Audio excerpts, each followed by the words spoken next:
Alors bonjour, cette vidéo sera consacrée à un exposé de résolution des problèmes de minimisation, bien sûr en utilisant la méthode de simplex. Alors pour cela, je vais en fait reprendre le programme linéaire, ou un exemple plutôt, qui consiste à minimiser une fonction, objectif z égale à 8 x1 plus 10 x2, sous les différentes contraintes, x1 moins x2 égale à 1, x1 plus x2 inférieur ou égal à 9, et x1 plus 0,5 x2 supérieur ou égal à 4. En fait, la résolution des problèmes de minimisation peuvent être effectuées de deux manières différentes. La première, qui consiste à faire un changement au niveau de la règle de choix de la variable entrante. Rappelons que dans un problème de maximisation, la règle consiste à choisir la variable entrante ayant l'effet, le plus grand effet net positif. Ceci parce que l'objectif est de maximiser, donc on veut bien engendrer, avoir un profit supplémentaire. Plutôt pour les problèmes de minimisation, on va plutôt, bien sûr, utiliser la règle inverse. C'est-à-dire, on va choisir la variable entrante ayant la plus petite valeur négative non nulle de l'effet net Cj moins Zj. Ceci donc va nous amener à changer notre règle d'arrêt de la procédure de simplex, c'est-à-dire que pour les programmes de maximisation, on l'a déjà vu, donc notre solution optimale est en fait trouvée une fois qu'on a toutes les valeurs delta J, les effets nets négatifs. Là, pour les problèmes de minimisation, c'est plutôt le contraire, c'est-à-dire on va s'arrêter lorsque toutes les valeurs sont positives. Alors, pour pouvoir résoudre ce programme linéaire, on va utiliser la méthode de Big M. Rappelez-vous que cette méthode va nous permettre d'avoir comme une solution initiale, de base, l'origine, c'est-à-dire 0, 0. Alors, essayons de passer de la forme canonique de ce programme linéaire à sa forme standard.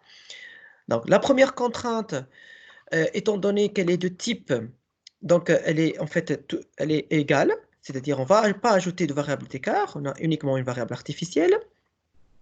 La deuxième contrainte, plutôt, elle est de type inférieur ou égal, donc là on va ajouter donc, une variable d'écart uniquement. Et la troisième contrainte, on va plutôt soustraire une variable d'écart puisque c'est supérieur ou égal, et on va ajouter une variable artificielle. Alors, comme on l'a déjà fait avec la méthode de Big M au niveau de l'exemple précédent, nous allons, donc au niveau du tableau de simplex initial, commencer par les variables artificielles ou d'écart. Et si on a en fait deux variables artificielles et d'écart au niveau d'une même contrainte, on va privilégier, comme on l'avait déjà vu, la variable artificielle. Alors pour cet exemple, la première donc variable A1, puisqu'elle va être conservée puisqu'il n'y a pas de variable d'écart. La deuxième contrainte c'est E2 et la troisième contrainte c'est A3. N'oubliez pas qu'au niveau de la fonction objectif, on va pénaliser en fait ces variables artificielles par le coefficient grand M.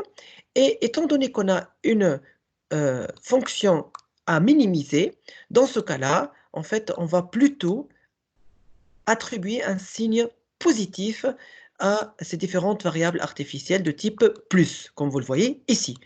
D'accord? Voilà. Alors, le reste maintenant, c'est-à-dire la résolution du programme linéaire, elle est classique, sauf que, au lieu de faire entrer dans la base, comme on l'a fait avec la fonction objectif à maximiser, les variables ayant l'effet net le plus élevé, ici on va faire entrer au niveau de la base les variables, d'accord, ayant l'effet net négatif le plus petit.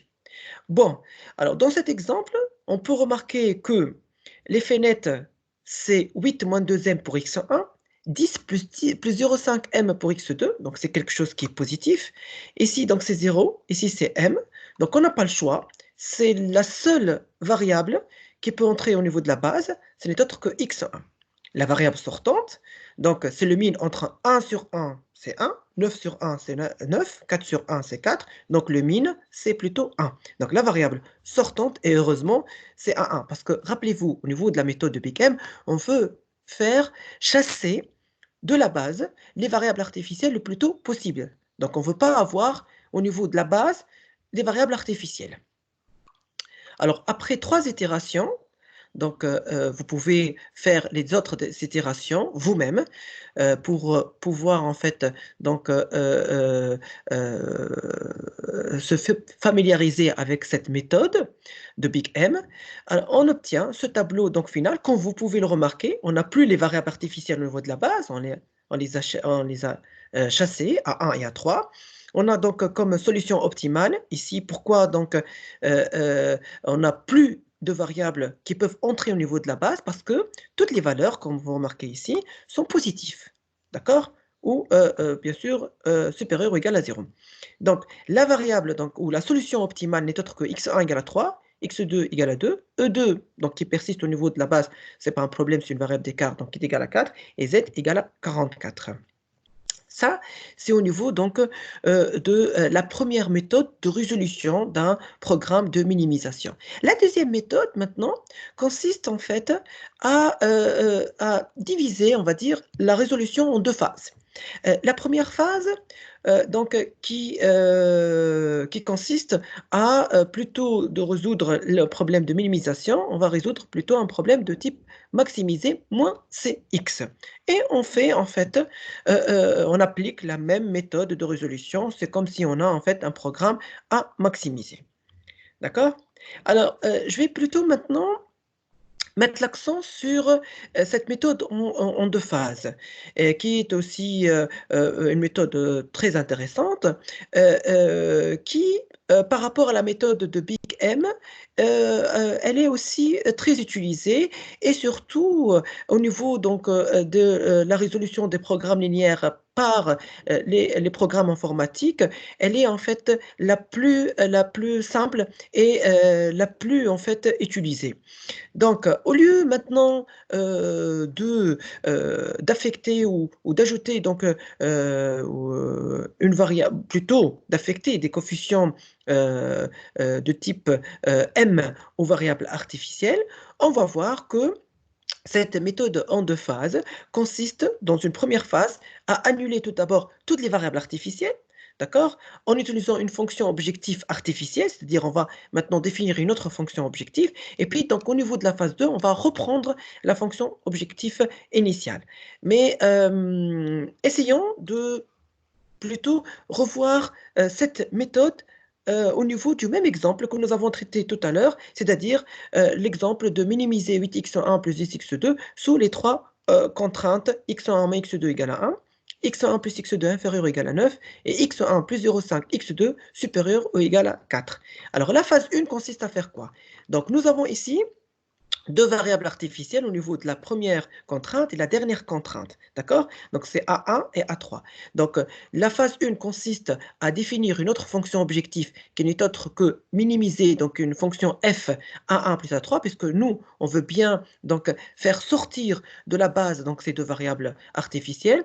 Alors juste une petite remarque, c'est pas parce qu'on a un programme de minimisation que la fonction ou que la phase 1 c'est minimisé, hein?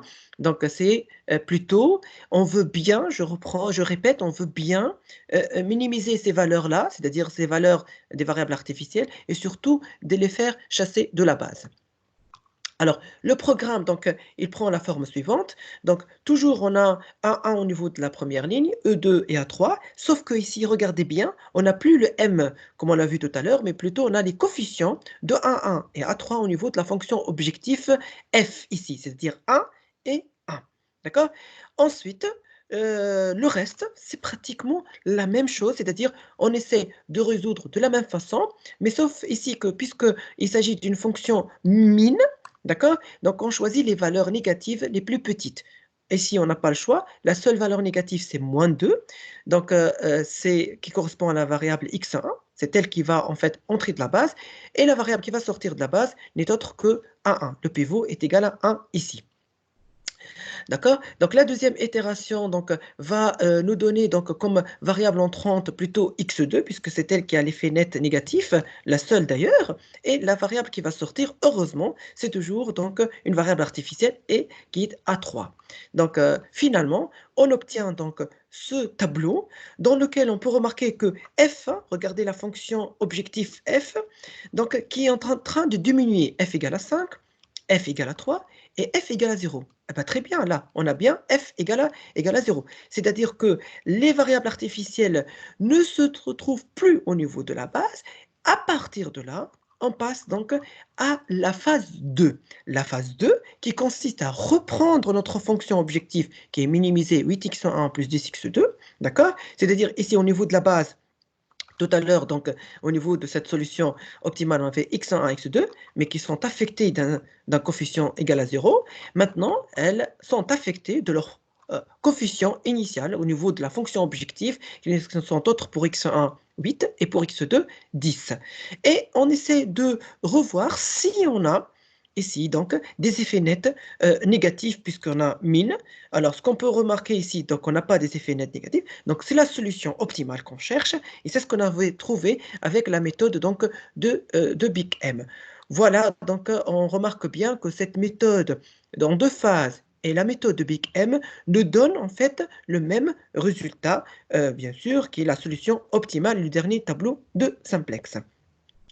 Alors, on peut faire une petite synthèse donc, pour récapituler ce que nous avons vu jusqu'à maintenant. Alors, donc, on a ici donc, le type de contrainte et les deux fonctions objectifs, maximisation et minimisation. Si on a, par exemple, des contraintes de type inférieur-égal, il s'agit là donc d'ajouter uniquement une variable d'écart et attribuer un coefficient nul pour la variable d'écart, que ce soit pour une fonction objective de type min ou de type max.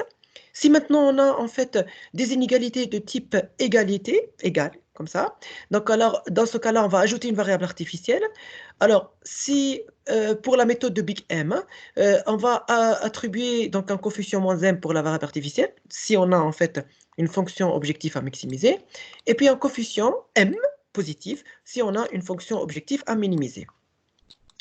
La troisième, en fait, type de contrainte, le troisième type de contrainte, c'est supérieur ou égal.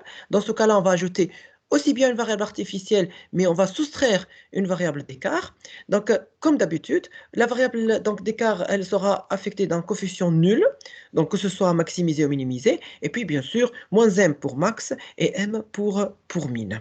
Donc ça, c'est un premier tableau donc, de synthèse. Un autre tableau de synthèse, donc pour, en fait, si vous voulez, on va reprendre toutes les étapes de la méthode de simplex, que ce soit donc pour faire une comparaison entre les problèmes de maximisation et les problèmes de minimisation. Alors, il s'agit donc dans une première étape de formuler le programme linéaire. Ça, c'est le cas pour les deux en fait fonctions au type de fonction objectif. La deuxième en fait étape consiste à vérifier que le second membre toujours du programme est positif, sinon modifier le contrainte. Donc ça, c'est pareil aussi, c'est valable pour les deux, donc il n'y a pas de différence. Même chose pour la troisième étape, où on va écrire sous une forme standard le programme linéaire. On va construire ensuite le tableau de simplex.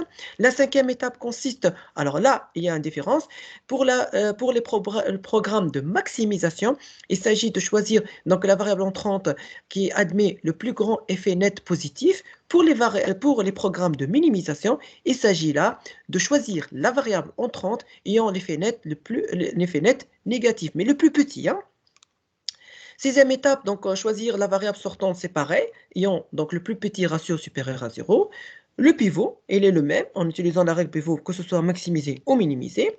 Par contre, donc le test d'optimalité il est différent. Pour les variables de maximisation, donc si tous les effets nets sont négatifs, là, donc on a bien sûr une solution optimale, sinon on va retourner à l'étape 5. Pour les programmes de minimisation, alors les effets nets doivent être toutes positifs, sinon donc on n'a pas une solution optimale et on reprend en fait voilà notre étape 5. Voilà, donc j'espère que cette vidéo vous sera utile et à très bientôt pour une autre en fait vidéo du cours. Merci.